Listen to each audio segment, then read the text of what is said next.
Hi, I'm Virginia Holman with the Island Wildlife Chapter here in the Cape Fear region. And today we're delighted to host author, commentator, master gardener, and all-around brilliant human, Barbara Sullivan. Barbara is the author of Garden Perennials for the Coastal South and the forthcoming Gardening for Climate Change in the South, both published by the University of North Carolina Press. She also served as the editor of Henry Reeder's Growing a Beautiful Garden. If you live in the Cape Fear region, you may also know Barbara as a features writer for Salt Magazine and a gardening commentator for WHQR Public Radio. Prior to her gardening career, Barbara worked as a Foreign Service officer in Morocco, a civil rights attorney with the U.S. Department of Labor, a private attorney, mediator, and arbitrator in Wilmington, North Carolina, and a French teacher. Thank you so much for joining us today, Barbara. Thank you. Can you hear me all right? Yes, we can. Oh, good. Okay, just wanted to be sure.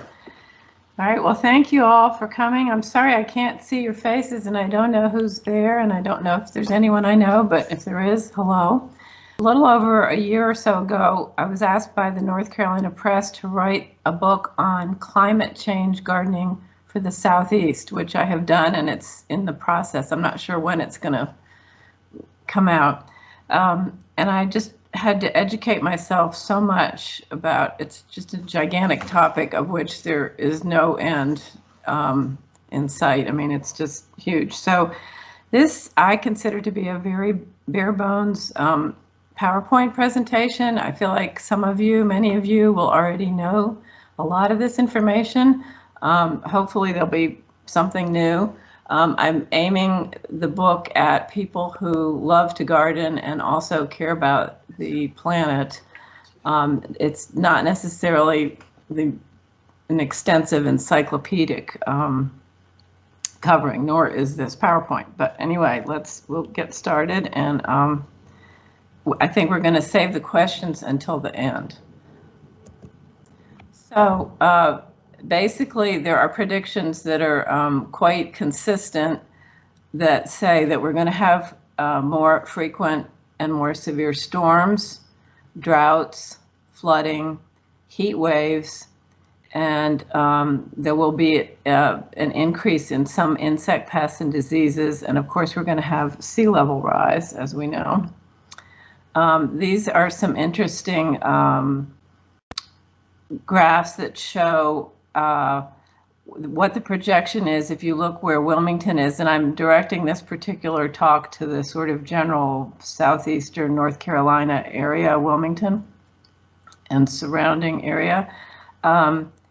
You'll see that we're going to have about, from what I could figure out, 20 more days, maybe between 15 and 20 more days of days over 95 degrees each year going forward.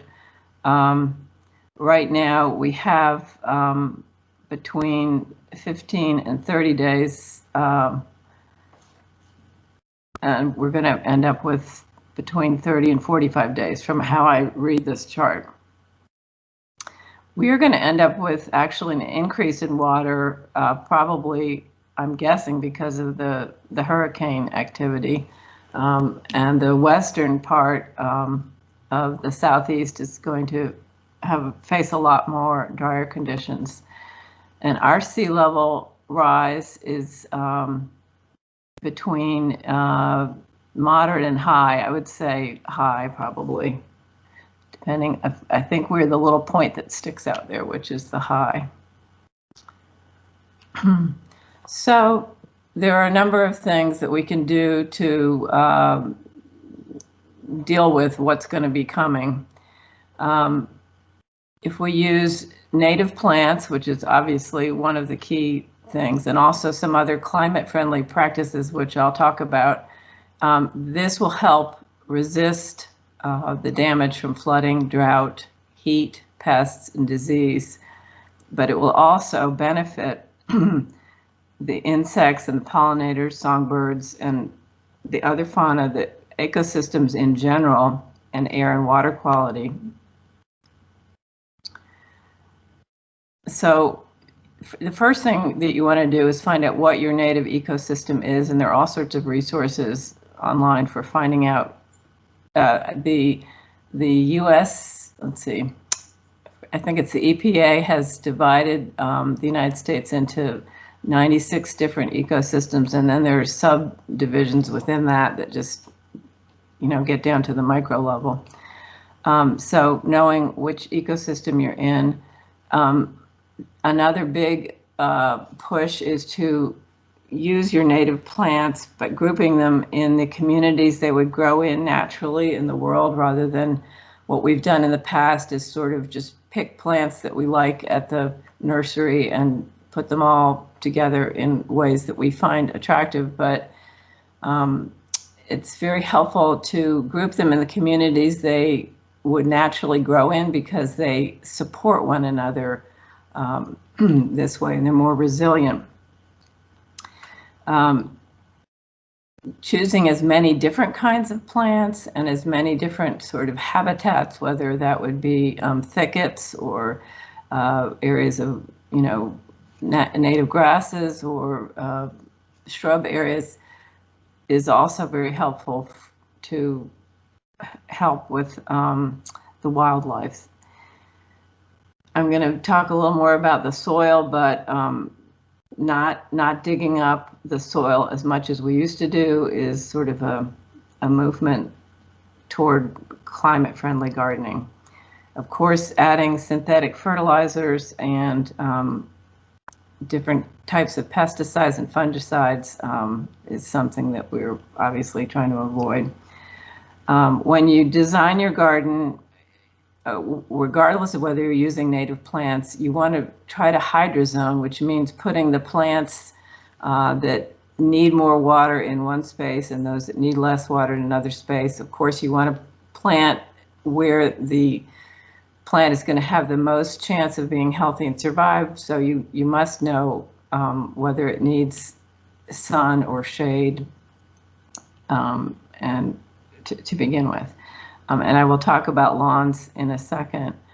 So the new thinking, I don't know how new it is, but I'm going to call it the new thinking, because I have always recommended to groups when I've given talks to amend their soil. I've always said that because we tend to have in this area sandy soil. I know there are some patches of clay soil, but in general we have sandy soil. So I've always recommended adding cow manure and compost before planting. And I think that's certainly true if you're growing vegetables, and it's certainly true if you're growing some of the non-native.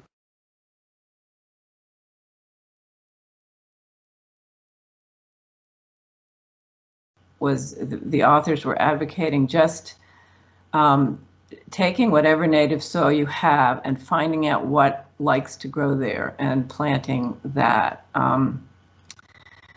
You can, instead of digging it up and what you're doing is harming the soil. When you dig it up, you're harming the soil structure, because there are billions and billions of little microorganisms living in, even a tablespoon of soil, and they are creating all sorts of great pore space, and they are helping the roots of the plants by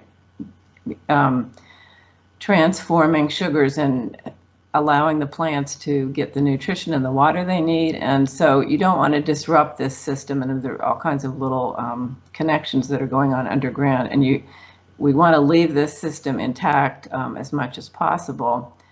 So if when you have your good compost and your leaf mold and all your good organic matter, leaving that on top of the soil, and then if you're going to mulch, putting the mulch on top of that is what is now recommended. But I should say, I was just looking at this the other day, that if you are in a subdivision or somewhere where they've removed all the soil, so you don't actually have soil, that's a different story. So I think this recommendation applies if you have some sort of decent soil that you're working with to begin with. So now I want to talk about USDA zones. This is the 2012 map, and the map before that was in 1990, and there was a change, a warming, I should say, of zones in almost half of the United States between those two periods of time. And the predictions are that, you know, the zones are going to continue to get warmer. So what I recommend, we are zone 8A. So if you really want to be successful, I would choose plants that are zoned either where the first number is 7 or 6 or 5 or whatever, and the second number is 9. And of course, there are some, or 10, but and the reason for that is because if I have here the wild geranium, which is zone 3 through 8, and that would do wonderfully up in the mountains, for example. So we are zone 8, but my experience over the years has been that when I plant things that have 8 as the last number, theoretically they should do well, but what they're saying is that's the hottest that the plant can get. And the USDA zones are not, they were created to let us know how cold, you know, what a plant's cold tolerance is, and not really heat tolerance. There is a heat zone map, but it's not really used very much, so it's not very helpful. So they're just saying that zone 8 is the sort of the outlier. For instance, a fringe tree, which is zone 3 through 9, will do really well because we know that we've got a little bit of leeway on the end. Okay, so what to do about drought? There are plants that are drought tolerant, and when my book comes out, I'll have some tables of that you can find this very easily online by looking up drought tolerant native plants. Again, natives tend to stand up to drought if they're in the correct zone. You can't necessarily pick natives that do well in the mountains and expect them to tolerate drought here on the coast. But if you get the right natives for the coast, they tend to be more drought tolerant. Of course, the soil is very important. Planting in the fall, I can't emphasize enough that I just tell people they should pretty much plant everything in the fall if they can, because it gives the plants a much longer time of cooler weather, usually adequate moisture, so they can get their roots established, which is the most important thing that will help them through the heat of the summer. I was talking to a friend yesterday who is used to gardening in Vermont, and I said it's sort of that you sort of flip it, because in Vermont you worry about the winter and whether plants will make it through the winter, so you plant in the spring so the plants will have a long time to get established. And we sort of do the opposite. We plant in the fall so they'll have a long time, so that before, you know, June, July, August and all that hit, excuse me, they will be, they'll have good root systems. When there is an extended period of drought, many plants will go dormant, and we should allow this. We shouldn't encourage them to put on new growth by fertilizing them or, you know, giving them super amounts of extra water. And we shouldn't prune during a drought. Again, for flooding, there are flood tolerant plants. The flooding can basically erode the good soil. It can, and with the erosion, it can carry pollution into the waterways. It can uproot plants, expose their roots, and of course the plants can drown for lack of oxygen. So the choices, some of the choices you have are to install a rain garden or a bioswale, which is sort of an area often leading into a rain garden, French drains, dry wells, or use raised beds. And there's great instructions online for creating all of these, and they're not that difficult. There are plants that are called generalist plants, which means that they can tolerate sort of a wide spectrum of conditions. They don't need very, very specific little niche requirements of certain type of soil pH or certain amount of moisture. They tend to be and you see them a lot. This is a picture of the roof garden that's owned by the county downtown in Wilmington, and there's some Rudbeckia and some native grasses, and you know, it's a very demanding environment up there on the roof, and these plants were doing quite well. So again, you can look up Generalist Plants, and I didn't mention, but there's a fantastic website that the North Carolina state has put out, and you can sort plants by whether they're native, whether they're drought tolerant, whether they're flood tolerant, all sorts of things like that. So that's North Carolina state website. These are just a few examples of some generalists: the saw palmetto, the yopon holly, and summer sweet. And these are some perennials that are generalists: Carolina phlox, goldenrod, and baptisia. But there are actually thousands. Let me just say that the Southeast has the greatest plant diversity in the United States, and it's also considered to be, if not the most at risk, one of the most at risk areas in the country for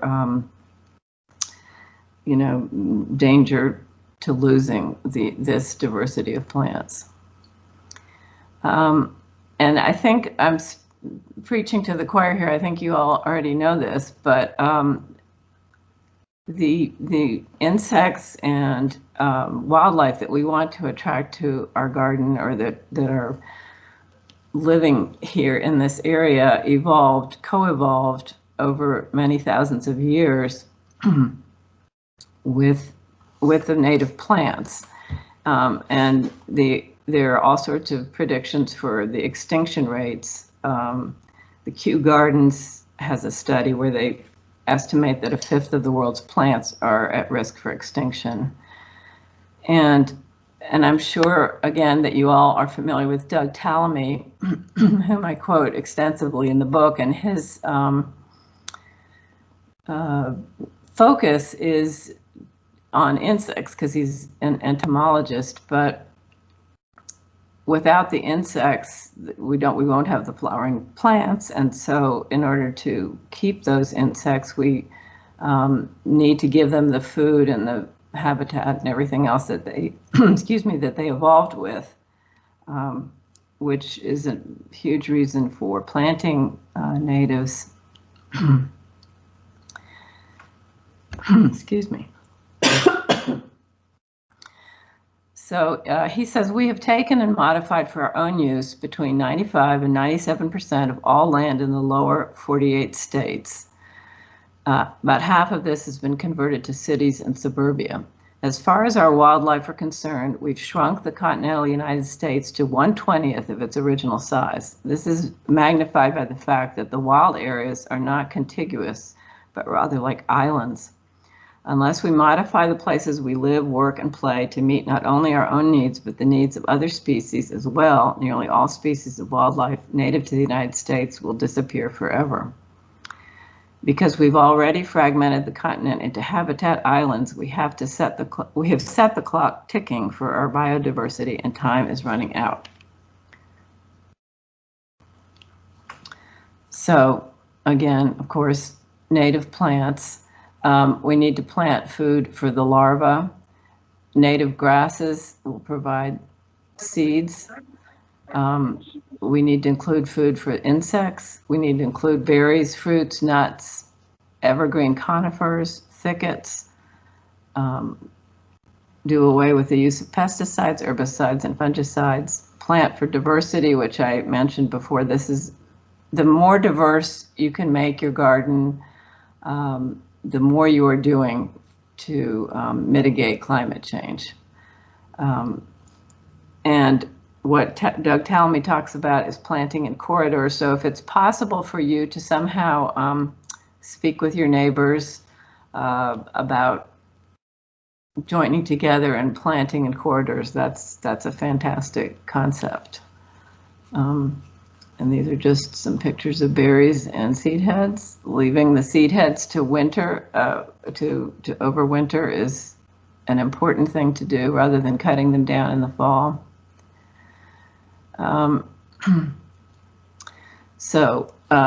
Toxic or synthetic chemicals, they don't combine with the organic matter in the soil, so therefore they leach, and the leachate goes into the waterways. They kill indiscriminately, so beneficial insects and some of the soil organisms are killed. What they have found actually is that they've done studies, and sometimes plants that are fertilized with synthetic fertilizers become lush and green and sort of beautiful looking, but they can also become more susceptible to insect and disease. And sometimes insects will attack those synthetically fertilized plants first. They'll prefer those over the ones that have these that haven't been fertilized and have sort of natural substances in them that the insects are not fond of. I don't know how to put that more scientifically, but and especially many native plants are not, they don't benefit from, they don't like having synthetic fertilization. Now, it's different if you're bringing in non-natives, and I'll talk about invasives in a second, but there are non-natives, for example, azaleas and camellias, which are not invasive. We have many non-natives that we use in our gardens that are not invasive and that are well suited, well adapted to our climate conditions. And so, you know, if you are going to fertilize, I would suggest using organic fertilizers for those plants. And as we know, there are these systemic insecticides. Not only they get into every single part of the plant, including the pollen. So then all that is transmitted to the pollinators and to various insects and those fauna that eat those insects. I want to thank Valerie Robertson. I don't know if she's there, but we were standing outside the vet, and just when I was getting ready to hand in my manuscript, and she gave me these tips, which I should have known, but I didn't know. And so I stuck them in my book, which is good, which is that you want to wait until in the spring, until the temperature has been at 50 degrees or above for at least a week before you start cleaning up all the the dried parts of your gardens, like the stems of your perennials and things like that, or your grasses. And the same thing about putting mulch on the ground, because the ground burrowing insects, you know, before you put a big layer of mulch on top of the ground, allow them a chance to come out. And again, I'm sure you all are already convinced of of what's up here on this slide, but I just think it's interesting that the EPA estimates that using a gas-powered lawnmower for 1 hour is equivalent to driving a car 200 miles. I just think that's really interesting. So that's something of a no-brainer, I guess I would say. And there are battery-powered and solar-powered alternatives. So the reason that people love lawns. Lawns came into fashion starting back in the 1700s when Capability Brown in England was designing estates for the very wealthy, and he incorporated these huge stretches of sort of what we would now call lawns that were quite beautiful, and that was imitated by others that were less wealthy, and it certainly, and I shouldn't say certainly, it then became a very popular thing among all gardeners, regardless of whether they had huge estates or not, to have a lawn. And so that's been passed on, and in America we use an enormous amount of water for our lawns. The EPA estimates between 30 and 60% of our water use goes to lawns, which is kind of amazing. A lawn doesn't occur in nature. It's just not a naturally occurring phenomenon because it's a monoculture of one type of grass repeated over and over and over again. So therefore, it's not naturally resilient to diseases and pests. It needs usually an enormous amount of water. It usually needs a lot of fertilizing to keep it sort of doing this Herculean task that it's doing. And it often needs all sorts of herbicides and fungicides, insecticides just to keep it going. And all of those leach and pollute the waterways.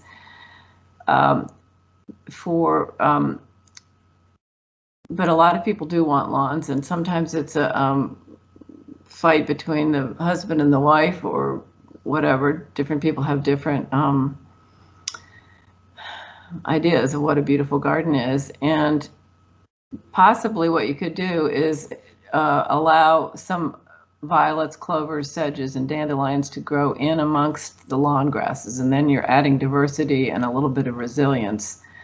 And there are a couple of lawn grasses, and I'm sorry I do not have the name at my fingertips, that people are trying to use that are more rough and maybe had in the past been considered weedy, but that are native and could be used as a substitute. And if anyone is interested, I can look up the name of what those were. There were two of them. Oops, wrong way. And the chemicals that we do put on our lawns will kill all the creatures that are listed here. And in addition, as I said, these soil organisms, and I can't stress enough how important the soil organisms are. They're really the center of any kind of healthy garden and ecosystem. So this is the really, really, really bad news for me and for a lot of people. So we know about invasives. We know that they can outcompete the natives because they don't have any natural enemies. Then they end up taking over the ecosystems and destroying them, and then the creatures that depend on those ecosystems lose habitat and food sources, and then people have to go out, and I'm sure many of you have done this, to remove invasives, and sometimes they have to use glyphosate or Roundup or whatever to do that. And so it's not a good thing. However, I was shocked when I did the research I did to find out which plants are now considered to be invasive, at least in some part of the Southeast. I think you may possibly be shocked at this next slide, but I have, first of all, recommended some of these plants in the past. I have a lot of them in my garden, like monkey grass and liriope. Some of our favorites here, when I say our, I mean people who garden in the Southeast, they love oleander, pampas grass, periwinkle, all kinds of things like this. There is a native pachysandra. This Japanese pachysandra is the one that's invasive. I don't know if you knew, I did not know butterfly bush was invasive. I probably should have, but I didn't. So anyway, this is somewhat sobering, I think. And so we want to not plant these. If possible, get them out of your garden, and certainly don't plant them, but that is the list. All right, and here are just some pretty pictures of natives, but there, as I said, there are many, many thousands of them to choose from. And I have not kept track of the time here, but I think I'm still good. And I have some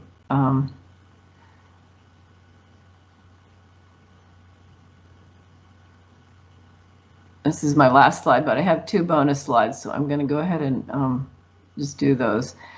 Because I think I'm okay on time. So after a flood, you should wait for a while. First of all, just be careful because there can be all kinds of very toxic pollutants in the floodwater. You should wait for quite a while before you make any decision about what's happened to your flood damaged plants. Just give them a chance. Often plants behave very strangely after a hurricane or a flood. They will suddenly act as though it's springtime again, even though it's September or October. Wait till the soil gets completely dry before you walk on it so that you don't damage it. If your plants if you live really near the ocean and there has been salt water intrusion or spray or whatever, just rinse it off.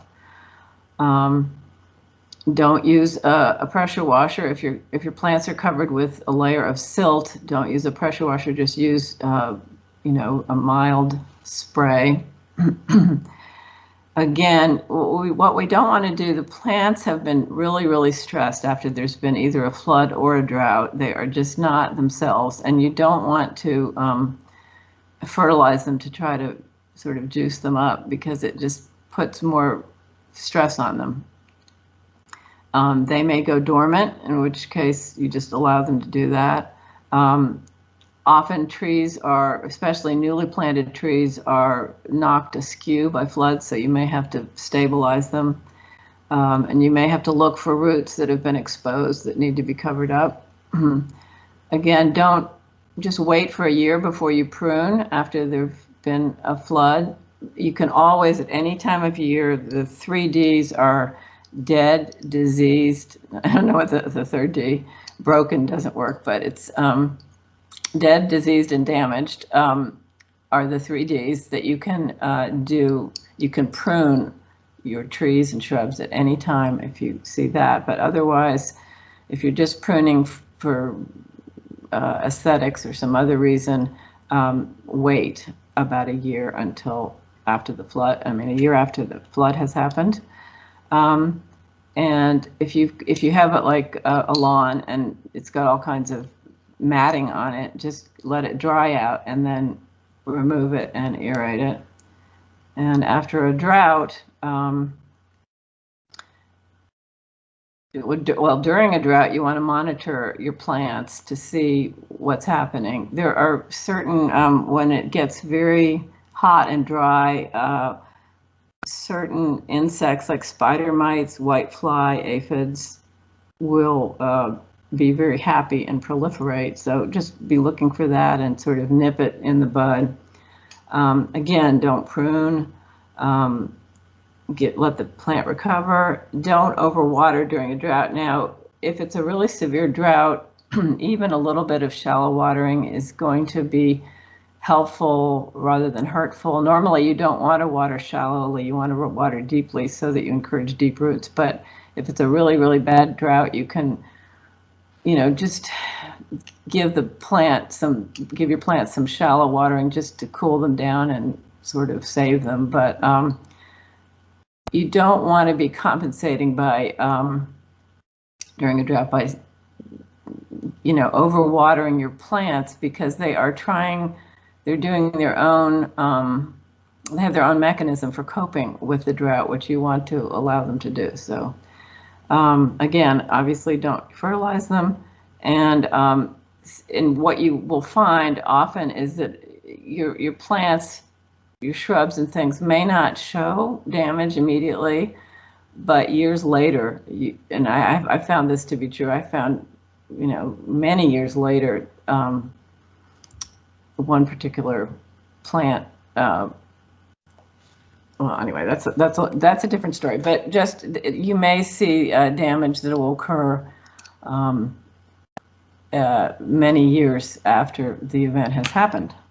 Okay, so I am now going to try to escape from my PowerPoint and see what happens. And let's see here. And there, okay. So I think that's the end of my presentation, and if there are questions, maybe someone could let me know what they are, because I'm not sure where to even look to find them. anyone has any questions, they're welcome to type them in the chat or use the little hand raise button to ask questions. One thing that occurs to me, Barbara, I loved that shot of all the Rudbeckia up on the in New Hanover County, and I'm wondering if during your research for climate change gardening in the Southeast, if there are any recommendations for infrastructure that's already in place, like parking lots and places like that, that do tend to just, I mean, like in places like Wilmington, they're cast iron skillets.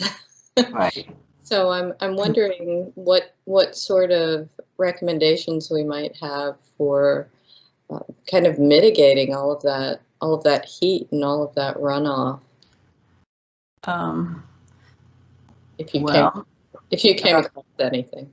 Well, I mean, I had a section on what I call median strips, sort of the health strips. Yeah, and so you know, some of the issues there have to do with how you're going to get water to it. But obviously what you would do is you'd pick completely drought tolerant. Well, it depends. If somehow it's a wet area, possibly you could put in a rain garden. So that would help with all kinds of pollution issues, you know, capturing pollutants. But if it's your normal health strip, it's very, very dry. And so you just would pick drought tolerant plants,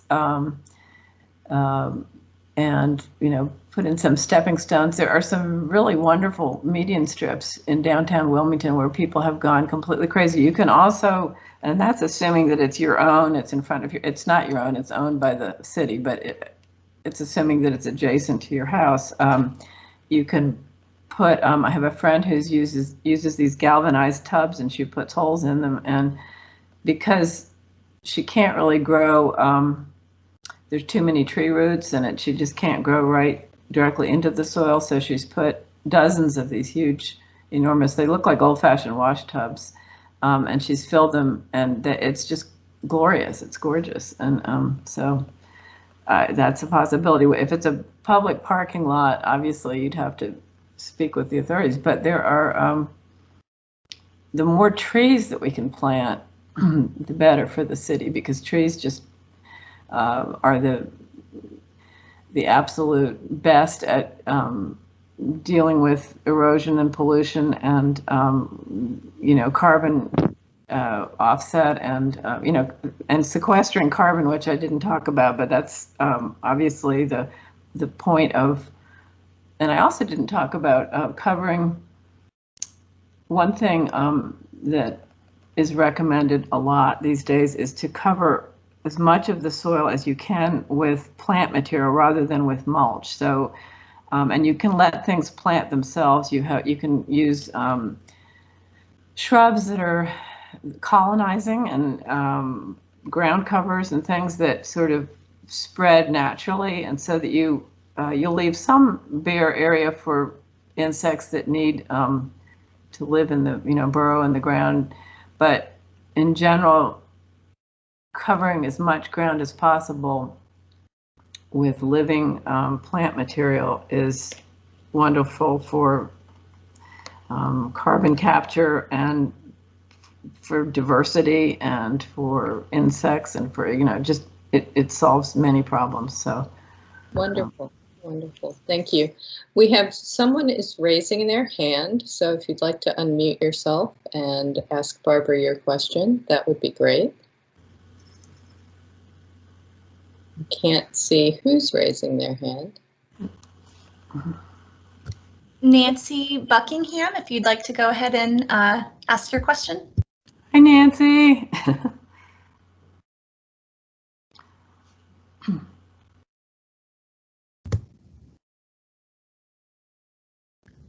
We can swing back to Nancy. Nancy, if you want to try putting it in the chat as well, if your microphone's not working, that's totally fine.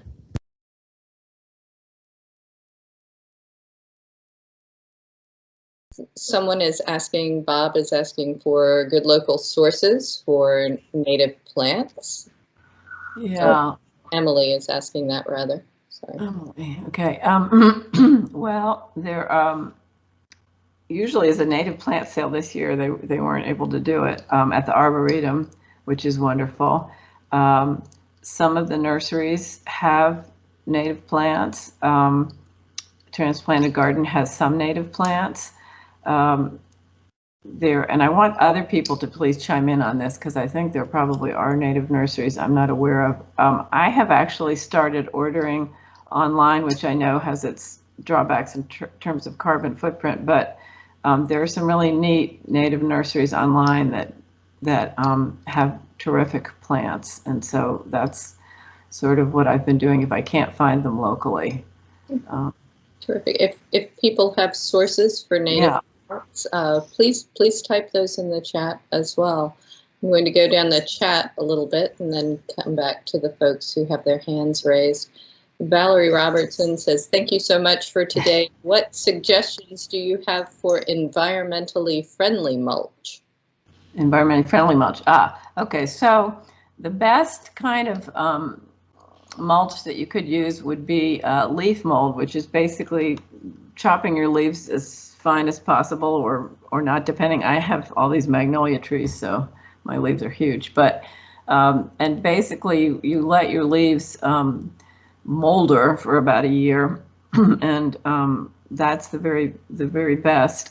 What is not recommended, well, first of all, not recommended. It's not a, I'm just going to go on a tangent here. This is not a mulch, but it's a soil amendment, which is peat moss, and that is totally not recommended for many, many reasons. So we just shouldn't use peat moss, period.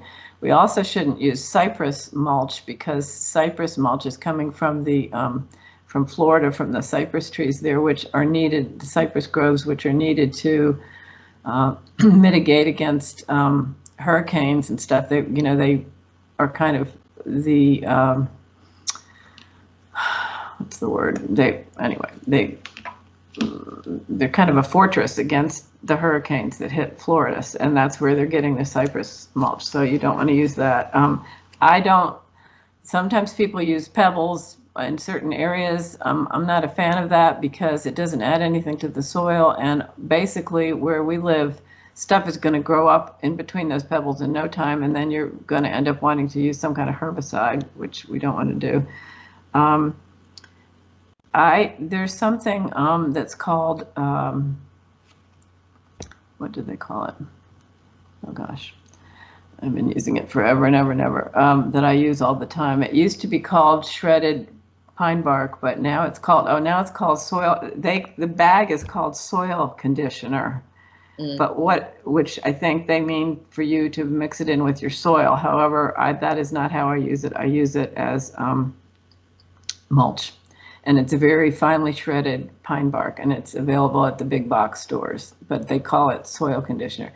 If you use the really large pine bark nuggets, they kind of float away, and they, but one thing not to use is at all is any kind of plastic. I had to talk to, I felt kind of embarrassed. I went and spoke to a neighbor because he'd put black plastic around his trees, and I just had to explain that basically that does not allow any air circulation for those little soil organisms that we were so concerned about, or water penetration, and so you don't ever want to use that.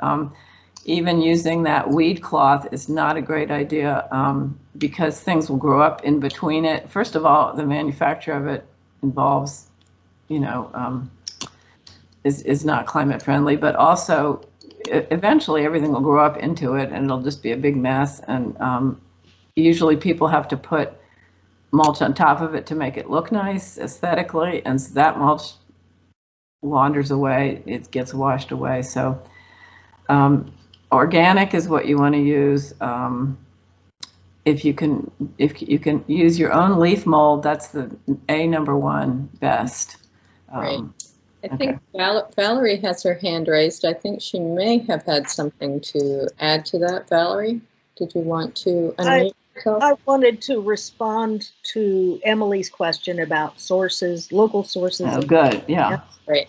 And I've put in the link a response to Emily's question, but I help organize the annual Native Plant Festival. here. And in preparation for last year's festival, I created an interactive online map of local nurseries that specialize in or seriously include native plants. And that interactive map, you need to scroll if you look at it. I'm sorry to sound dictatorial. Scroll down because the information is in two forms. There are interactive dots on a map, so you can click and something will pop up with the address and a little information. But there is also a directory of those places. And we have just decided this week that the Native Plant Festival 2021 will behave the same way as last year, which means instead of bringing, having all the native plant sellers who are available bring their wares to the Arboretum to sell there, we're going to update the map I just gave you a link to, and we are once again going to send the public dispersed to all the different nurseries that actually grow the plants. Wonderful. Well, please, you can also email us that information, and when we send out the video of the webinar, we'll include any additional links you have and Barbara has as well. Thank you. To everyone. And Valerie, is that, would we look under Going Green Magazine to find that, or what? Well, I just sent you the link.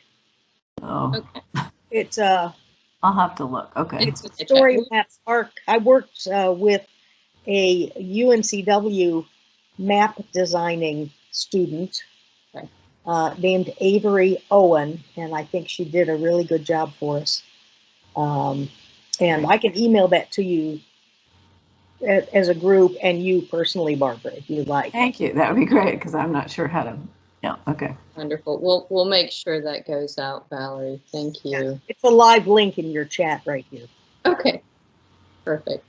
Bob is asking. He says he watches developers strip trees and soil almost right up to the edge of a lot prior to building. Do you have any thoughts on how this could be mitigated, regulations, and which authorities do we reach out to? I do not know the answer to which authorities, but I hope somebody else might. I mean, I know that the Wilmington Tree Commission is very involved with saving and promoting the planting of trees, and I'm sure Connie Parker is the head of that, and that's a resource, but I'm not sure. And I know that the city of Wilmington has a person who's a city, I believe, city arborist. And yeah, and I'm sorry I don't have more information on that. Jim is saying, he comments, he expected to hear about how lawns and invasive species lead to a lot more use of machinery and burning fuels. True. You mentioned that with lawnmowers. And how removing them once and for all can reduce the carbon footprint of our gardens, which he says actually produce more CO2 than fallow earth.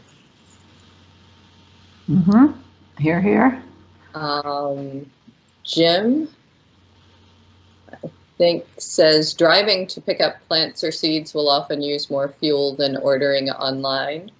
So we're that's interesting. Entering into that, how do you Right. offset Right. our carbon footprint, which gets incredibly complicated. Yes. There are a couple of recommendations. Amy Mead, who's our Tri-County Natural Resources agent, says that Shelton Herb Farm has a wonderful variety of native plants. Absolutely. Wild Bird Garden often has pop-up native plant sales, and you can get on their mailing list to get alerts. Yes. Someone else's, Jim is recommending My Garden Plants Company in Castle Hayne, North Carolina. We'll try to send out all of these when we send out the video. They're all on my list. Great. Sorry, they're all on my list, and I believe My Garden has closed. Okay. Okay. And one more plug for the North Carolina Extension will host the Native Plant Festival on September 25th at the New Hanover County Arboretum. And 18th. And Madison Oman has a whole list from the North Carolina Wildlife Federation. So if you want plant resources when you get the video, we're going to send them all to you. Nancy Buckingham, who had her hand raised earlier, Yes. said, can you recommend a tactful way, perhaps a short article, to share with neighbors? Her neighborhood loves maintaining their lawns, and all sorts of chemicals are used that wind up in the tidal creeks. She says sometimes she worries she's viewed as a weirdo enviro freak. Oh, Nancy. Yes, there's a great article written by Margaret Renkl, R-E-N-K-L, and it's all about exactly that. And she sees her neighbors, you know, spraying their yards and mosquito trucks and the whole thing. And it's excellent. And I don't know the title of it, but if you Google Margaret Renkl article about pesticides or something like that, herbicides, lawns, etc. That is an issue, trying to slowly change minds and educate people. It's hard to do, but I love this idea of creating the community corridors that you mentioned, Barbara. Yes. That's a really nice way of beginning sort of partnerships with your neighbor to create wildlife habitat. So that's terrific. Amy Mead comments that yes, Valerie's correct. The Native Plant Festival's on the 18th, and Jim says we need to all worry less about being polite neighbors. Obviously, we should be tactful, he says, but we need to chime in when opportunity presents to let people know when they may be engaging in harmful practices. And Madison with the North Carolina Wildlife Federation says that garden signs can be a great way to help with education. Yeah, that's a great idea. Providing a link. I love garden signs as well, especially those wildlife habitat signs that the National Wildlife Federation have for folks who've converted their lawns. I read something I thought was very interesting, that if, for example, if you're going to try to create a meadow garden, which has its own rules, you don't just throw out a packet of meadow mix. But anyway, if you research and figure out how to create a meadow garden, let's just say in your front yard or somewhere where it's really visible, a nice idea is to maybe put a little sign saying, you know, explain sort of what you're doing, and maybe put a little path or put a bench or something so that people can understand that it's not just total chaos, and that you're not just somebody who is too lazy to mow his or her lawn, but that there's a purpose. I thought that was a great idea, because it does educate, and it maybe would spur some questions or some interest from neighbors. Yeah. And conversation. Yeah, conversation, right. Great. I believe we have one more person with a hand raised. I can't see whose hand is raised. So if you do have your hand raised, feel free to unmute yourself and ask your question. I believe that was Nancy. So okay. Yeah, Nancy, if you're able to, you know, unmute yourself, and if you have any more questions, you're welcome to add anything. Wonderful. Well, Barbara, this was fantastic. Thank you so much. I appreciate it, and it's nice to sort of see you all. Well, you'll see folks on the video recording that we send out, and we'll have a lot of information to share with the audience as well. So I appreciate everyone who came today. We had a lot of great folks on the call. So thanks so much, Barbara. And all right. Well, thank you all very much. Everyone else, and we'll see you soon. Okay, great. Thanks. Bye. Bye-bye.